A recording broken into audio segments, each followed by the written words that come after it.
I've retreated to my in-laws' house, by the way. So folks who have been watching during COVID times might notice a little different background here. I have a dog who hates the UPS man that comes at about 2:30. I have a toddler who loves to see herself on camera. And then I also have an infant at home. So this is like the safest place for me to be. We're coming to the end of Earth Month here, so I want to share stories from our local community as they celebrate the 51st anniversary of a really important awareness month. Earth Month was created back in 1970. It wanted to celebrate positive change, innovative solutions, and sustainability. And I mean, everybody knows, given the challenges that we face environmentally here, action that's focused on creating like actual real change and how we take care of the environment, improving it for ourselves, saving it for future generations. It just has never been more important.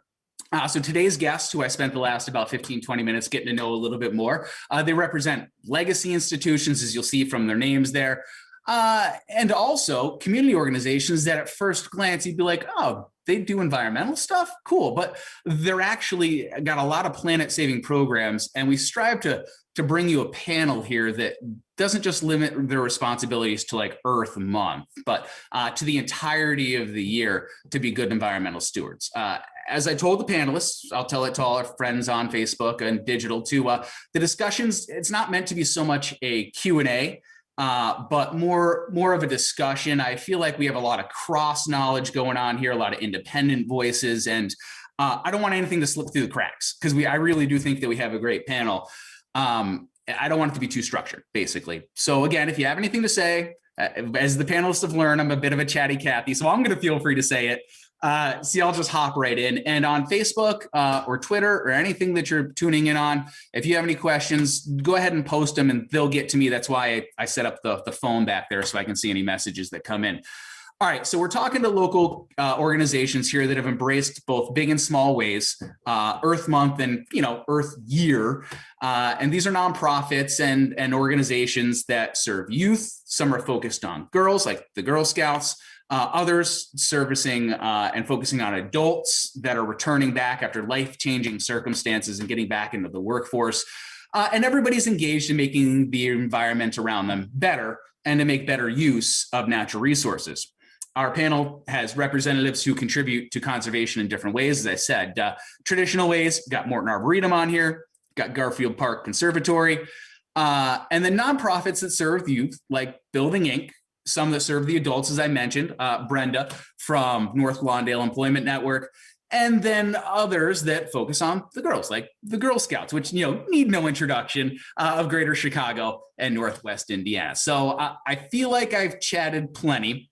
I've talked way too much, as my wife likes to tell me. So let's head this over to everybody who are actually here for the panel. And I'm going to send it to each panelist individually. I'll have you introduce yourself, give just a brief rundown of what your organization is all about and what you've been up to. So let's start with Maddie Wilson from Garfield Park.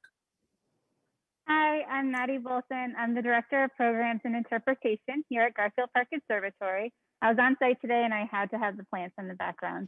So the Garfield Park Conservatory is a nonprofit organization that does environmental education.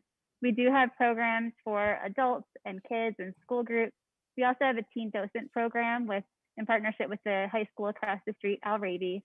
And all of our programs aim to change lives through the power of nature.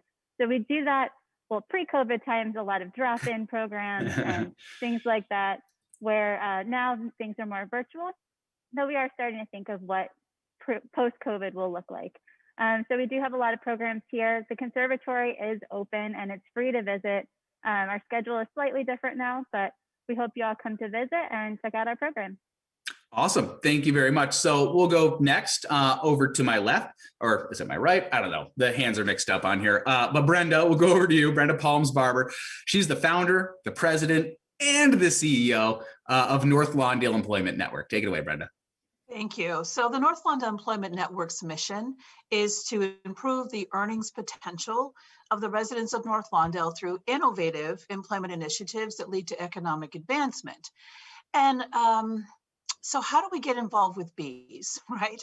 So essentially, we could not find enough jobs for the people that were completing our job readiness program, especially those who have been justice involved, people who've served their time but could not find work because of the burden of having a criminal record. And it just felt bad when you have job readiness programs that don't lead to employment. Just not acceptable. Mhm. So I will say that after a lot of really, really, really bad ideas, I had a friend of mine who is a hug a tree, save a whale kind of a gal, of which I was not. And I said, what am I going to do? What are we going to do? And she says, well, I have some friends that are beekeepers. Why? Let's talk to them. And I'm like, well, what does it require to be a beekeeper? And she's like, I don't know, but let's find out. So I learned that beekeeping is actually a hobby or even a profession that's passed on through word of mouth or through storytelling. And it resonated with me that people who may have had trouble academically, right, could in fact be very successful as beekeepers. And so we decided to move forward with that idea. And I'm so happy to say that now you can call me an accidental environmentalist. I too, I won't hug a bee, but I'll hug a tree. And it's just beautiful the way that honeybees are teaching us, especially the men and women whom have served time to create a sweet beginning, which is the name of our social enterprise. So I'll leave it at that for now. And I cannot wait to go down the apiary rabbit hole. And I know that we got some cross reference here. Other folks deal with bees too, so we may have to take a little bit of a path, a little bit of a ride down that path. Next, though, we'll send it. Go ahead. No, go ahead. Or cross-pollinating some of our ideas. See, there you man, go. You should have written my opening remarks. That would have been super. So next we have Terry Marshall, head of PR and social media from the Morton Arboretum, where I got married. It's a beautiful place. It is a beautiful place, but what a lot of people don't know is that it's a nonprofit organization. We are not a park. We're not a public organization. We're a nonprofit. And our focus is about studying and conserving and planting trees primarily, but trees and plants. We're going to be celebrating our 100th anniversary next year. So in 2022, we'll be 100 years old. Wow. So this work has been going on for a very long time. So, it's an international organization, but it's also very local. So a lot of the programs that we have, I would love to connect with a lot of you after this, because I think there's some things we might be able to do together, so this is great. But we start even with the very youngest children. We want to get the next generation interested in conservation and in nature and in studying trees and understanding that they can have careers in working with trees and working with nature and being arborists. We have a youth volunteer program for middle school students. We have internships, and then we have a lot of programs for adults as well who are interested. They can come, and we have a natural areas conservation program where they can become certified to work in conservation and natural areas and know what they're doing. So there are wide varieties of programs that we have. And of course, people can come and enjoy themselves. We've got 16 miles of trails and 9 miles of roads. But as people go through, I try to tell people, look for the interpretation panels because we're a tree museum. And we really want to educate people about how trees really need us to care for them just as much as trees care for us and provide us with benefits. And tomorrow, and I just want to mention that tomorrow is actually Arbor Day. So that's kind of our day of the year. And we're going to be releasing the 2020 tree census tomorrow, which will help us guide us for the next 10 years. Is Arbor Day like your Super Bowl? It is. It is our Super Bowl. Absolutely. Good analogy. That's awesome. Okay, so now on to Craig Carbone. She is the manager of prevention services for Build Inc., which is another fantastic community organization. Yeah, hello everyone. So our mission over at Build is to inspire hope and offer opportunities so that our youth that are facing systematic obstacles can achieve positive futures. So with that, we offer various programs to sort of provide those holistic wraparound services to make sure that we are able to support our youth in many different capacities. So we've got our core programs as well as our mental health and enrichment to sort of provide that that big wraparound service to our young people. Awesome. And then finally, an organization that I'm sure you guys are familiar with. We've got the Girl Scouts of the Greater Chicago area, the day camp director, and also the outdoor program coordinator for the Girl Scouts of Greater Chicago and Northwest Indiana. So let's send it on over to you, Lauren. Thanks so much. So yeah, my name is Lauren Samji. I, like Greg mentioned, work for the Girl Scouts of Greater Chicago and Northwest Indiana. I work on the outdoor program team. And so the mission of the Girl Scouts organization in general is to build girls of courage, confidence, and character who make the world a better place. So we do a whole bunch of different things that, range from STEM, range to the outdoors, range with just a whole bunch of different ideas and concepts of what girls want to do with their lives. And so kind of in the Earth Day focus and outdoors, we really provide and hope to provide lots of great programming and opportunities for girls to kind of get to know the outdoors. So whether they've never been outdoors before, they can come to one of our camp programs and kind of get that first step. And then we have progressive programs kind of all throughout the different ages. So girls can just come for the first time, or we also have kind of backcountry programs where girls learn leave no trace and how they can go on a camping opportunity while also protecting the environment. So we really try to instill kind of those skills and kind of basics of how to protect the environment, how to be outdoors, so that they can then use their leadership skills, use their voices, and raise awareness to the important topics that they feel need to be spoken upon. So we really try to provide that support system and guidance to help girls be confident in what they want to do and be able to use their voice and speak on what is important to them. Perfect. All right. Well, with that, let's get this thing started, right? We could do a whole segment, on each one of you and your organization and doing a deep dive into those. We're gonna put a little bit more of a finer point on it and stay, of course, in the Earth Month. But looping back around, I want to hear what you all did to help the initiative, at least this month. With Earth Month, and then we'll dive into year-long activities, and we'll start right back at the beginning with Maddie. Great, thank you. So this Earth Month, we were able to do a couple of things. So instead of our drop-in programming, so usually we would have about 13 hours of free programming where you could come in and we would be celebrating Earth Month throughout the month of April. This month we decided to do more like a nature play activity kit. And so we gave away activity kits that had 3 activities in them that just reinforce the fact that you want to upcycle things. So there's an upcycling craft. There was just a loving the earth and flowers activity. And then we also did a pollinator to tie in the bees and the pollinators into it. So we had these kits and they were available for free. So that was one thing that we did. But then in general, we do have some other programming. We have a lot of resources on our website. So we have composting resources, how to start a garden. So we try to have those, and most of our programs are free. So we can have our lectures as well as our demonstrations. We put those online for free. So check out our website.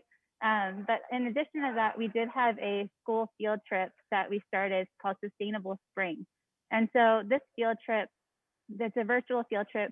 We offer them on Mondays and Tuesdays. And essentially, a staff person will take kids around at home.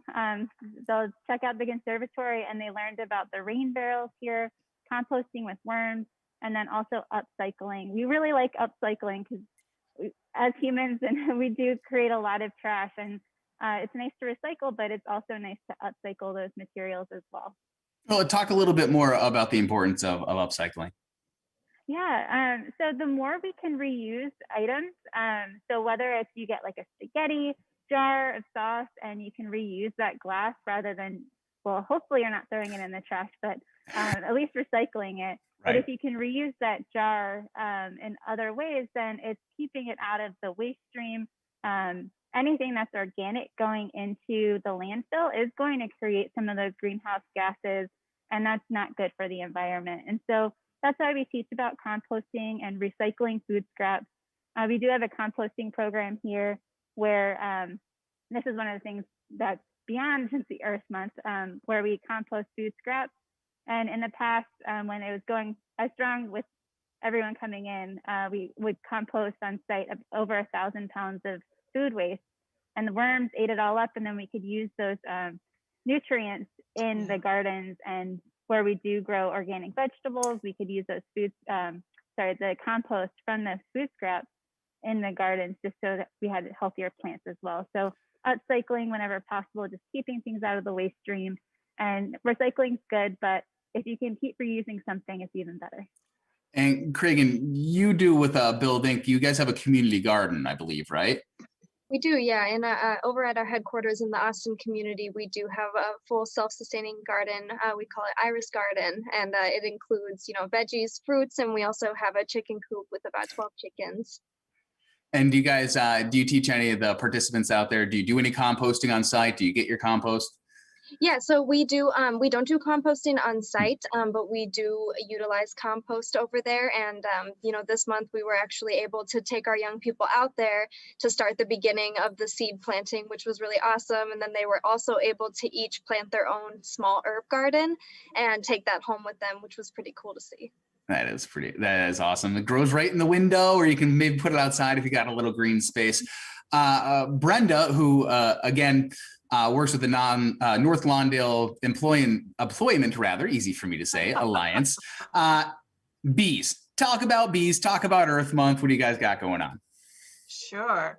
Well, first of all, I'm going to drop a few little bee factoids. I can't help it, right? Please, please. So one of the things that I've learned is that honeybee pollination specifically, is responsible for a third of our food supply. And so they're really important to our ecosystem. And when we experienced what was called colony collapse disorder, it was deeply concerning because it did have an impact on how we were able to pollinate and eventually survive as a people. But what we learned that was behind that was, in fact, pesticides. And so what's interesting about urban honey is that it has fewer pesticides exposed. Most of the pesticides that happen are in our rural cousins, downstate.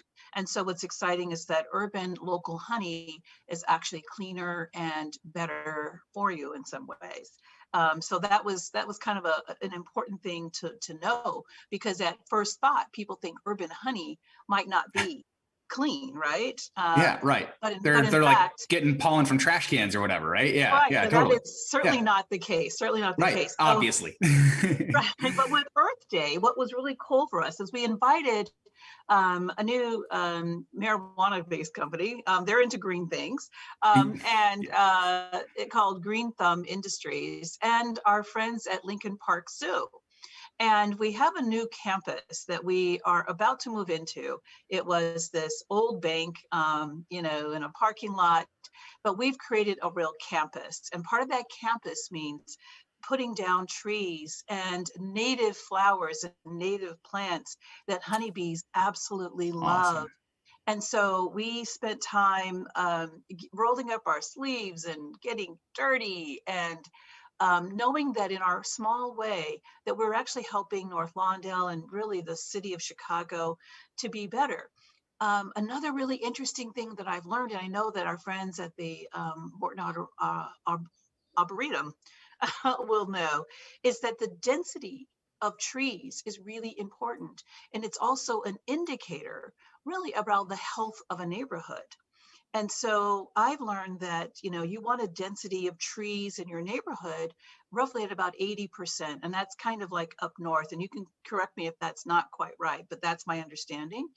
And then in North Lawndale, however, it's like less than 20%. And so that means that the oxygen, all of the clean and wonderful things that trees do is lacking in our neighborhood.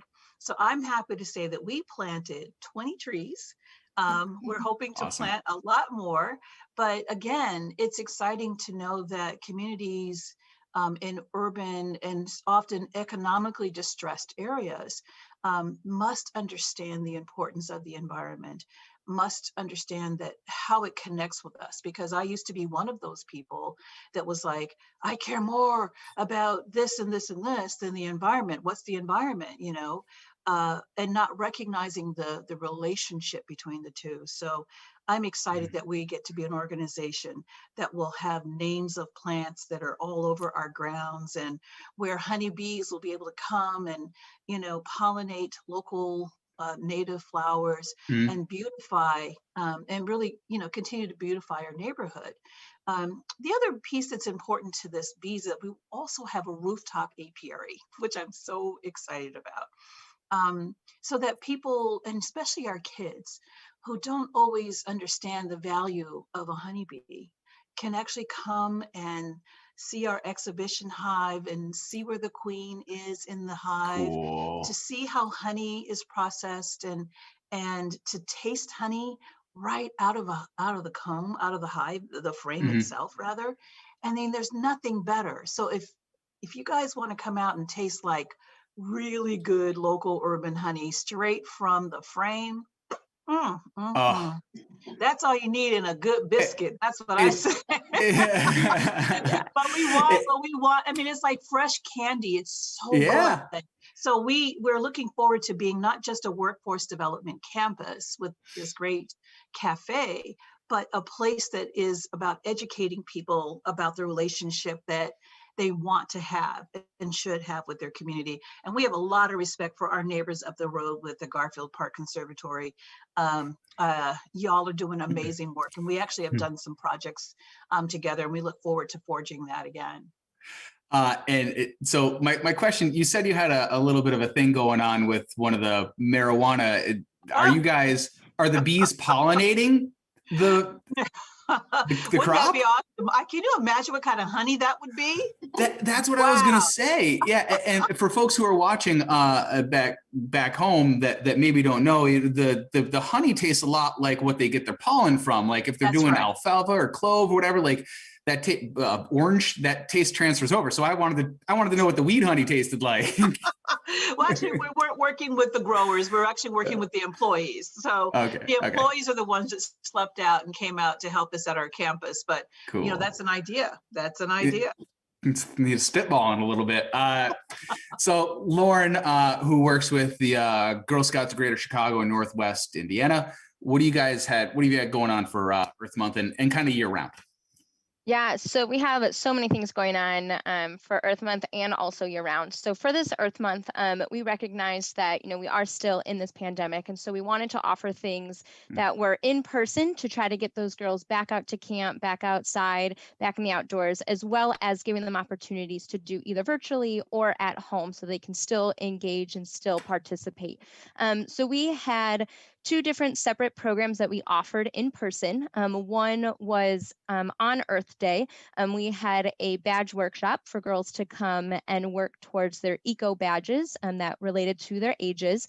And they were able to learn the importance of leave no trace, learn how they can pitch a tent in the most environmental friendly way, and just kind of how they can get outdoors and be respectful to those around them and the wildlife and the plants and everything. We also had another opportunity for girls to earn their journeys. So they had a couple additional steps through that. And so that was kind of a hybrid program. So they could meet virtually throughout the month of April, kind of learning about air quality, learning about water quality, kind of, again, getting just that, what is nature for some of our younger girls. And so they met a couple times virtually over the month to kind of build that foundation. And then we had an Earth Celebration Day, the Saturday following Earth Day. So they could choose to come in person and kind of do some activities. They built windmills, they kind of tested around with solar panels. Cool. And then we actually also offered it for some of those girls that were either unable to come in person to still participate. So we actually also provided a camera and zoomed them in so they could still engage. So that was really awesome. And from that event, we did get some feedback from one of the families that her daughter, who was 6, said that when she came home, was just beaming with joy. She was showing off her posters that she made and telling every single person in her family like what they should be doing at home. That, to better their environment. So like what, talking about how we can not only help the world, we can also do it just at home and kind of start small and keep growing from there. So that was really awesome to kind of hear that feedback that that one girl took so much away that she just was very excited and just got started right away. And then we also had a couple different opportunities for our staff. We actually spent the day and morning beautifying and reviving one of the community parks in the Chicagoland area at Englewood Heritage Station. So that was an awesome way to get our staff involved. So we're, trying to provide opportunities for not only the girls, their families, but also our staff. So that was a wonderful day. It was a beautiful day when we went out on Earth Day. I don't know everyone else. Hopefully you were able to get out, but Mother Earth was looking down upon us and gave us a wonderful day to celebrate. And so that was an awesome opportunity. And it was so beautiful to see that at the end, there was a whole bunch of native plants that were brought in to really beautify it and make an opportunity and a space for people to come and enjoy the outdoors. And then also, so we provide a lot from our council, but we also have so many volunteers across our area and geographic area that work with their troops. And so we have heard so many stories of troops who planted flowers, installing bee hotels, just going outside and enjoying the outdoors on a hike. And so they were able to kind of meet and get outdoors and, enjoy that on that troop level. And then last but not least, we also provided a whole bunch of resources on our website for girls to play. We had like an Earth bingo with a whole bunch of different activities that they could do at home, like turning off the lights, turning off the water, to try to get them in some of those habits at home. And then if they were able to participate in any of our programs during Earth Month, they could receive a mini patch. There was a whole bunch of different ones they could earn for going green, and that was sponsored from the Nature Conservancy. So kind of a whole bunch of different options. So in-person, virtual, things for them to do at home. So we were super excited to provide that. And then year-round, just kind of, I know we'll jump hopefully into it a little more, but we offer year-round programs at our camps and for kind of in some of our areas to educate them on the earth. So a couple in particular that I can speak on briefly is we have a butterfly garden workshop. So we have a butterfly garden at one of our camps for our girls to come and learn about the importance of a prairie and monarch butterflies as an indicator species, and kind of really getting the girls excited about saving the butterflies and planting seeds, as well as we partnered with a local organization called Scarce, and they do a pumpkin smash every year. So we have hosted a pumpkin smash for the past 3 years to teach girls about composting. So instead of throwing their pumpkins into the trash, we provide an opportunity for them to come. They get to smash their pumpkins, which is always fun. So they drop them from ladders. They can use a hammer and smash it into a whole bunch of bits. And then we take it to a local composting facility. So that has been amazing for the girls to kind of have something fun to do, but also educational to teach them how they can help the environment in a couple different ways, even as simple as composting your pumpkin after Halloween. So last year we actually collected 1.47 tons just at our station. I know there were so many other locations around the Chicagoland area that Scarce works and partners with. So it's just an awesome opportunity. So we do a whole bunch of lots of things year round and getting girls excited. We have our camp coming up soon this summer. So anyone is interested in coming to one of our camps, we have 2 resident camps and 2 day camps. And that is a great opportunity for girls to just get outdoors, especially this year with everything that they've gone through this past year. Dealing with social emotional trauma. And so we want to provide, an opportunity for girls to come back, be part of a community, engage with other girls, strengthen their social and emotional skills, and just come back to the outdoors and kind of have that healing summer to kind of hopefully bring some type of light and happiness back into their lives over this summer. So we're super excited. And also last plug, and then I'll pass it on to not take too much time, but we also are hiring for our summer camp. So any young adults or adults ages 18 and over who are looking for a summer opportunity to come out, be in the outdoors, educate and be a role model for young girls. You know who to look for. So definitely check out our website and you can find some summer opportunities. Craig, and you guys are hiring too. I think I just saw that on the gram, aren't you? Oh yeah, we're hiring for actually multiple different positions. The agency is growing pretty big. So yeah, we do have a couple of positions open, and then we also have a summer camp that we're looking for some contractual workers. Dive into your what you guys have been doing so far for Earth Month, and we'll go with the year-long mission too, and we'll loop back around and grab people who didn't get the year-long stuff in. Sure, absolutely. Yeah, so this month we were pretty lucky to be able to service both of our big communities in Austin and in Humboldt Park. So for Austin, which I touched on a little bit, we were able to do our community garden, and we've been taking huge pride in that, which is awesome. So our young people in our virtual learning program, so excuse me, they're virtual on the computer, but they're there with us in person. They were able to actually learn from our newly hired farmhand, which is one of our teenage youth, who now is a full-time employee, and he does all things garden. So they did a workshop with him where they were able to learn about the garden, sort of what the beginning process is, and then now it's going to be a weekly event where they get to go out to the garden and see what the progress is, which is really cool. And then in our Humboldt Park community, we have a few members, and I'm actually one of them on the Humboldt Park Earth Day committee. So we partner with the Park District over there to provide community cleanup. And this year we, as Lauren was saying, actually we offered that just to our staff because it was a little bit limited. It was a bit watered down. They didn't get to do the celebration, unfortunately, but we were able to go out and clean up the park, which was really awesome, and we really enjoyed that. And then in terms of, just year long and what we're doing year round, there's a few different things. We did get to take a trip to the Nature Museum and learn about turtles and bees. So Brenda, actually, I was thinking when you were talking, you could have led the workshop on the bees because you gave so much information that Let's cross-pollinate, guys. Come on. Yeah, it was amazing. I was like, I'm learning so much right now.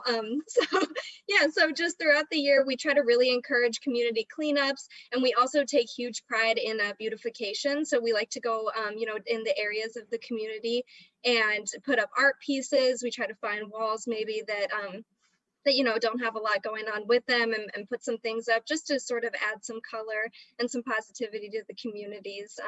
And then in addition to that, in terms of the environment and being earthly, we are solar paneled at our headquarters, and our chicken coop is also solar paneled. So just, working hard to do what we can to be environmentally conscious. And it's really awesome. And especially, in the communities that we're working in, I think it's important for them to see that it's possible to have a garden, even in an urban area. It doesn't necessarily have to be, you have to have a farm. You just really need some good dirt and some seeds. And so just, doing everything that we can to make sure that we're making those sorts of things accessible to our young people. Are those chickens just putting out crazy eggs right now? Oh yeah, and the kids love it. They go out every single day and they're looking for eggs, and it's always who can get the most eggs. Of course. Super awesome. And then we do have some chicks coming in a few weeks here. So now we're going to be able to start that process of, this is what they start out as in the beginning, and then here's how we, we move them over to the coop and things like that. So a lot of learning to be had. Do you give the eggs to them to bring home and actually eat and all that? Yeah, we do. The garden and the chicken coop, we do keep it open as a community garden and coop. So we also allow community members to come in. And even this last summer, we did have the COVID restrictions, but we were able to allow people to come in, and they bring their grocery bag or their reusable bag and fill it up. And we've been able to really connect with the community that way, and just sort of, offer something that maybe normally wouldn't be there. Yeah, I exactly. I mean, just the impact to not only have inner city green space like Brenda's doing and like you're doing, but like a farm fresh eggs, like a lot of kids don't have those ever. Yeah. So Terry, you got the Super Bowl coming up, and then what else do you guys have after that? Well, I'd like to, tack on to things that have already been said. Brenda, I really appreciated what you said about trees, because tomorrow this report that we're coming out with is really about that value of trees, and you were spot on about that. There's some communities that just don't have the number of trees that others do, and there are so many economic and health and other benefits to having trees in their communities. So, you know, we're our Earth Day every day at the Morton Arboretum. You know, we're all about planting and conserving trees for a more, you know, a more beautiful world and a greener, healthier, more beautiful world. So, you know, but this month we worked with the Chicago Region Trees Initiative, which is an organization that the Arboretum founded in 2012, 2013. There are about 200 partner organizations, and including the City of Chicago, the Park District, the Forest Preserves, other organizations that are involved with trees and conservation. And we started what's called the Plant Trees Initiative. So we have a social media campaign that's all about educating people about the benefits of trees. That, you know, a lot of people know that they grab carbon from the air, but they do it in different ways. There's carbon sequestration, and but they clean our air. Or stormwater management. People don't think about flooding. That if you have more trees, that you can better manage flooding. Educating people about that you have to have a diversity of trees to protect against, like there was an emerald ash borer infestation that killed millions of trees. Yeah. And so if you don't have a diversity of trees, you're going to lose that canopy cover that gives you all of that benefit. Educating them about invasive species. We've got, I think it's 36% or so of the Chicago area is an invasive species that chokes out everything else. So we need to get rid of those and plant other species of trees. So this campaign, Plant Trees campaign through the Chicago Region Trees Initiative, is both about educating people about the benefits, but also then telling them, here's what you can do. Because not everybody, especially city dwellers, can plant a tree or care for a tree. But you can work with a community organization that is planting trees. And that's what the Chicago Region Trees Initiative does, is they'll help organizations, find the trees, make sure that they plant them properly, that you're selecting the right trees to put in the right places, and then helping with follow-up care. Because you want to make sure, especially the first 3 years of a sapling's life, they really need a lot of care. You can't just put them in the ground and walk away. Which some people think, trees they just do their thing. Once they're in, the roots are good, right? Yeah, you just don't even cut off the bag and just throw it in there. Totally. So we're really about educating people about how to plant, how to care for trees. And we tell everybody, you've got to plant the right tree in the right place and give it the right care so that it'll grow to maturity, so that you don't have a tree that 10 years from now is going to die or isn't going to be providing that benefit. That if you care for trees, they will give those benefits for many years to come. And I also wanted to add on that, we do have summer camps as well. We have a lot of opportunities for. Finally, we're getting out of the house, right? Like, gosh. Yeah. And a lot of opportunities for adults, a lot of volunteer opportunities. We have hundreds, actually I think thousands of volunteers who come to the Arboretum to help work on the grounds. And it's a great learning opportunity for a lot of people while they're also helping to conserve the land. Maddie, Terry touched on this, the invasive species. What do you think are some of the more pressing environmental issues that we have going on? In the city? As it relates to your work, yeah. Yeah, I think so. Being in Garfield Park, a lot of the issues and what Brenda was talking about with the tree cover in the area, but there's a lot of flooding issues in Garfield Park, and so that is something that I know there's some great organizations doing work to create some water cisterns underneath the ground, and they're going to put an orchard on top of it. So there's some cool projects like that coming up. But so in addition to that, I mean, invasive species, there are species around that kind of take over. And I think this one isn't as terrible. Everyone sees like the dandelions now, like they're flowering, and everyone, you might be like, oh no, I need to put some chemicals on that. But you don't, it's fine. The bees are happy with them. It's a great pollen source for early in the season. And also the greens are edible. So I think there's a lot of opportunity for people to learn more about these things that we might see as potentially negative, like the dandelions, but then also learning about ways that communities might be impacted. And I know the great work that Cragen is doing over at Build, like with the community gardens, like that is really important to get the food, like a space where there's food for the community. And I think at least it's not an environmental thing, but it's more a social justice thing in Garfield Park, where there's very limited food opportunities for the community to get fresh food. One thing that we do is we have the urban demonstration garden outside where people can come and see how to grow food at home. And we try to showcase a couple of different ways to grow food in small containers or raised beds, or if you don't want to pay for the wood, there's mounded beds and all that. But we also have what we call the Giving Garden, and that's a space that's completely dedicated to growing vegetables and fruits for the community. We partner with the Garfield Park Community Council and the Hatchery for their neighborhood market that goes on. It'll be, I think, twice a month starting in June. And all the produce that we grow on site in those two gardens goes to that neighborhood market, as well as some pantries and other places around the neighborhood. And thinking environmentally, yes, there's some factors, but also making sure that part of what the environment produces is food, and that's really important for this neighborhood as well. Never thought I'd have a dandelion salad, and then I moved to Denver. And I had a couple of them. The program about edible plants, you know, there are a lot of programs like that, or how to grow your own garden in small spaces. So yeah, there are a lot of opportunities, I think, with all of our organizations for people to learn about how to do these things. Well, and that's just yeah, I was going to just add about trees. Something else that I've learned in some studies that were done actually on the East Coast is that you also see a reduction in violence and crime where there are more trees and more plants and flowers. And so that there was a study that was done by Majora Carter out of Bronx that she did that I think many others have followed. But that's also something, you know, we talk about social justice issues and equity, that it's important that it's not just beautification, but really it's a quality of life overall.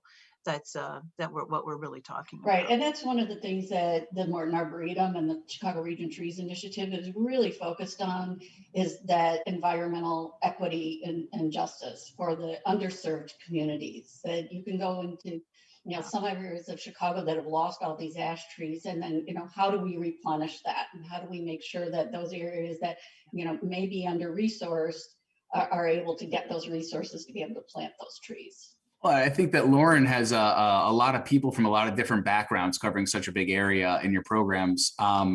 For people who haven't really experienced nature before, how do you get them? How do you get them to buy in? How do you get them into it?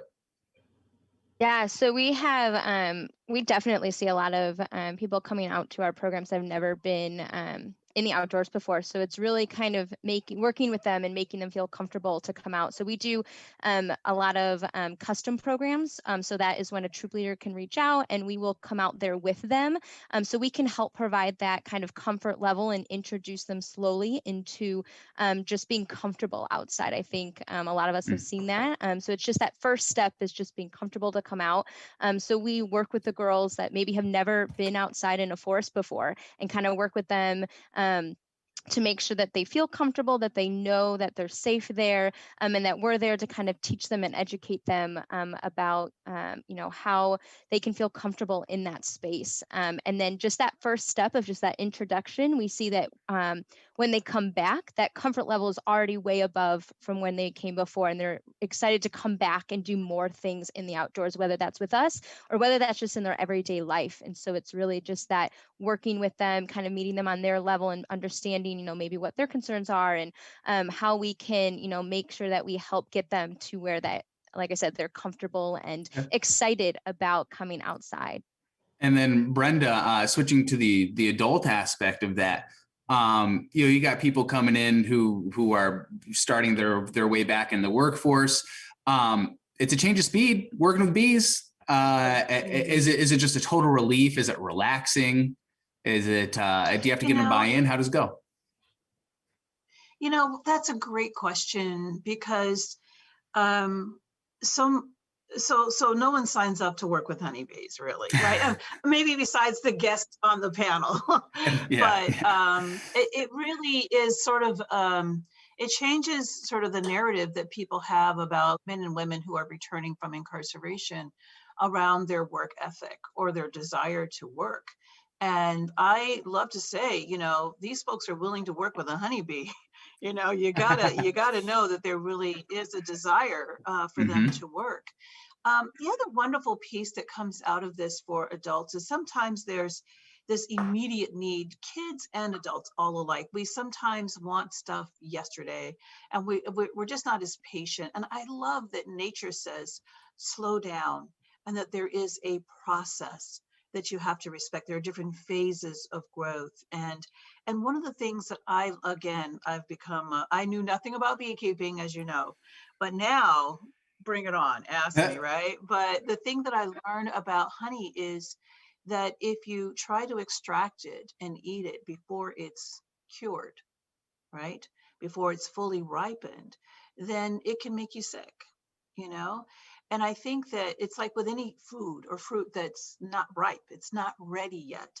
And that there's this need for people who need to transform their lives to understand that it is a process and that it will take time. And I think there's some beautiful analogies between the transformation that one must go through when you're reintegrating from incarceration and the connection to nature or even to honey and the fact that it has to cure before it's ready. The other piece, I know we're running short on time, that I'll share with you, and then I'll be done, is I learned that honeybees don't discern between what we see as a weed or a flower. And we were talking about dandelions. Honeybees love red clover and white clover.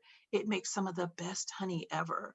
And people in North Lawndale will always say to me, well, where do the bees go in North Lawndale? You know, and I'm like, well, we, you know, bees, they have it going on. You know, they're not looking at flowers the same way that we do.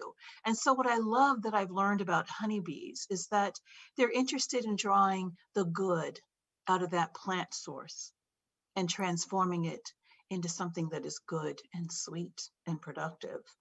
And I think that that's exactly what we're trying to do with people through all of our work, recognizing that nature has something good and sweet to offer, and that transformation that happens in nature can happen within yourself. If I could add to what Brenda is saying, because you know, I love what you're saying about that. Some of it's about providing opportunities. I think all of us are talking about providing opportunities for people who otherwise haven't had opportunities to even be exposed to caring for nature or understanding nature, or you know, understanding what sustainability is, you know, or understanding that I may not live in the same place that somebody else does, but here's what I can do where I am.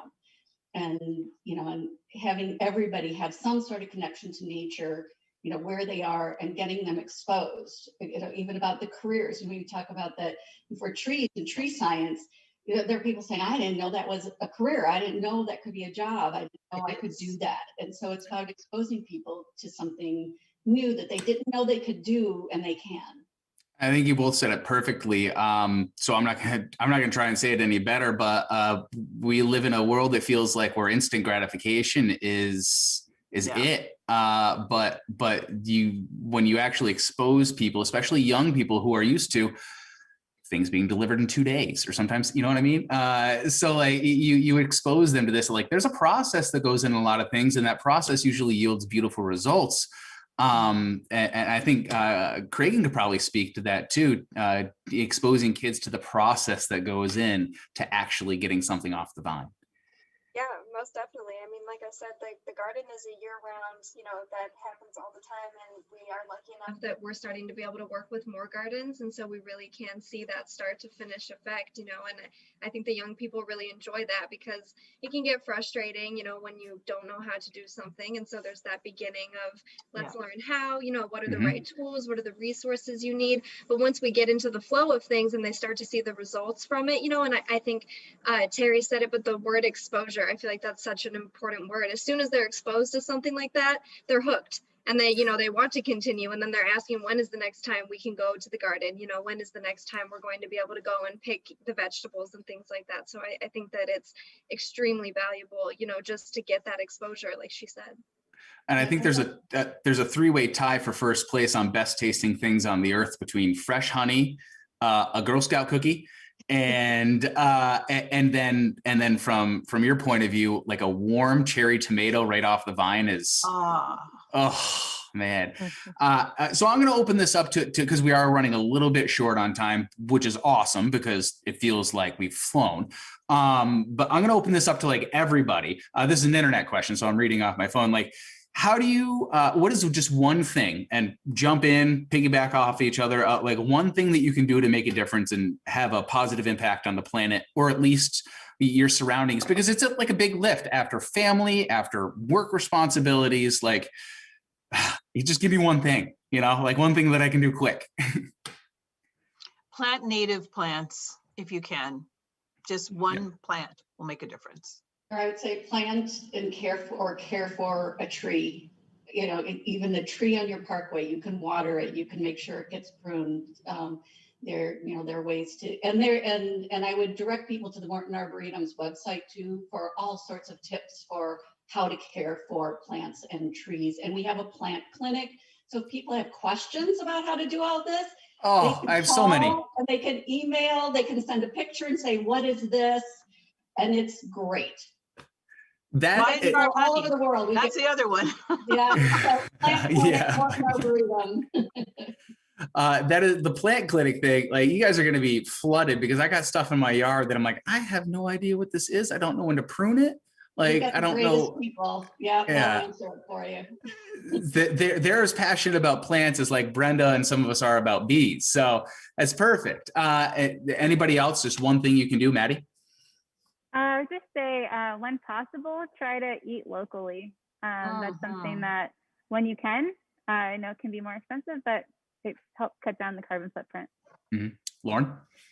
I think one thing that you can do is just kind of educate yourself. So find something that you can do that is one thing. So whether it's turning off your lights when you leave a room, or turning off your water, conserving that energy. So educating yourself, and in turn, especially for the younger generation, is once you get them, I can't remember who mentioned it, but someone said, once you're hooked, you get that passion, you get that excitement. So that one moment of that educating, kind of that inspiration and excitement that you can instill in a young child's life, can impact the entire future of their career, of their lifestyle. And so that one moment can have a long-lasting impact on the environment that will hopefully be an impact for years to come. Absolutely. And then Craig? Yeah, for us, we always try to instill invest in your community, love your community. So pick up the garbage if you see it, care about that, even though it seems like, sure, maybe there's a lot of garbage in this area, but if I'm doing my part, and everybody around me is doing their part, that makes a difference, for the whole community. Absolutely. And I want to jump into like what you guys got going on. Like, here's your plug. We got 6 minutes, so try in like a minute a piece, and then I'll wrap this sucker up. So we'll start with Maddie. What do you got going on? So we have real quick upcoming, we have a seedling sale that's starting tomorrow. It is a lot smaller than in years past, but we have a seedling sale going online tomorrow.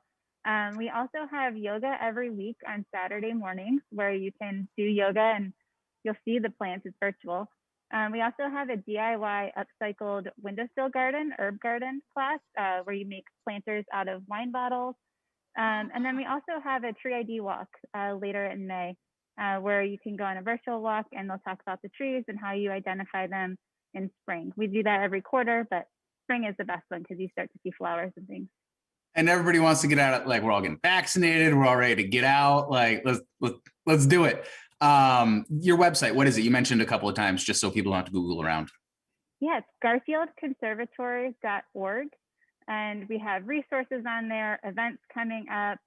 You can book a visit on that site. And yeah, we hope to see you guys sometime soon. Awesome. Brenda, what do you guys got going on? Sure. So bee season, it's upon us. We've had our last snow of the year. So We're Fingers crossed. Fingers crossed. I know. Yeah, you're the guy that would know. Should we be expecting any more snow? I hope not. I think we're good, but man, like sometimes you just get whacked, you know? Yeah, we do. So we're hoping that we've had our last snow of the year, but it's bee season. So we're getting our apiaries cleaned up and started in requeening and getting things rolling so they can do what they do best. And so we're excited about that. We have about 65 hives that will be launching throughout the city. One, to create jobs, and second, to create beautiful honey that you can purchase at Mariano's, especially locally. And then we do have a website where you can purchase our honey and honey infused skincare products under the Bee Love brand called beelovebuzz.com. Thank you very much. And Lauren, what do you guys have coming up? So we have lots of things always coming up. So first is we are welcoming anyone who's interested in joining the Girl Scouts. We are welcoming with open arms. You can become a part of a troop. You can come to one of our summer camps. You can come to any of our programs. If you have been a Girl Scout in the past, and maybe this past year, you had a lot of other things going on, we're welcoming everyone back. If you've never been a Girl Scout before, now's the time. You can come to our summer camp programs are just around the corner. They start in June. Like I mentioned, we have so many opportunities from just kind of that intro level at our day camps all the way to some really awesome backcountry spelunking trips at our resident camps. Cool. And so we are just really excited to be able to welcome back all of our members, welcome new members, and just provide an opportunity and a community for girls to kind of have that social and emotional support, have that community, and just engage with one another once again. And also for some of our older supporters of Girl Scout, again, if you are 18 years or older and looking for an awesome, rewarding summer camp experience, we are hiring. And so we have lots of different opportunities from leadership positions to unit counselors that work directly with the girls. And so you can find all the information on how to join Girl Scouts, how to get engaged with our summer camp or year-round programs, as well as how to apply for any of our positions at our website, girlscoutsgcnwi.org. And Terry? Well, we always have a lot going on, so I would encourage people to go to mortonarb.org to see what kinds of classes and programs that we have going on. But of course, we've got 1,700 acres of natural space for people to come and explore. People can bike ride on our roads. They can hike on our trails. This month, we've got a number of wellness programs. We're focusing on wellness and the connection to nature. So we have actually you can register for free on our website for the Morton Arboretum Wellness Challenge. And then you'll get emails each week with tips and advice for how you can connect with nature and enjoy that wellness. And I think the first one is about forest therapy. We have a forest therapy program that if you've never done forest therapy, it's the most wonderful thing, and just really a great way to both learn and just get those health benefits of being in nature. So I would encourage everybody to kind of check to see what kinds of programs that we have going on now and throughout the year. And we are open, and it's timed ticketing like a lot of other organizations, but it's very easy to do. So we encourage everybody to come out and enjoy being in nature and among trees. And Cragen, bring it home.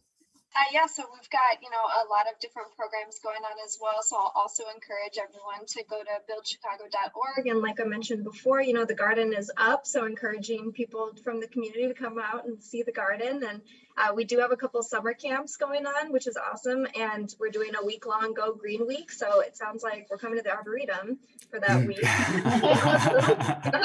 But just for the sake of time, buildchicago.org, and it's got all those youth programs that we're going to have going on this summer. Guys, thank you very much for all of your time today. This has been better than I could ever imagined. So you guys know the planet's been here for millennia, but it's taken just a few generations for us to really see what impacts we have. And thankfully, it seems like we're putting into fast forward actions to undo some of the stuff that maybe we did over the past few years. So it's encouraging to hear from you, especially about the unique ways that we see around Chicagoland. whether it's youth focused, adult oriented, one of the more legacy institutions too, like the Morton Arboretum and Garfield Park Conservatory. So again, just a huge thank you to all of you, to all the great work that you're doing. Everybody online, thank you very much for watching. This is our Chicago. We all have a part to play in Chicago, and I want everybody to stay safe, stay healthy, get outside at the first opportunity that you possibly can, and enjoy this wonderful planet we have. I'll see everybody later. Bye-bye.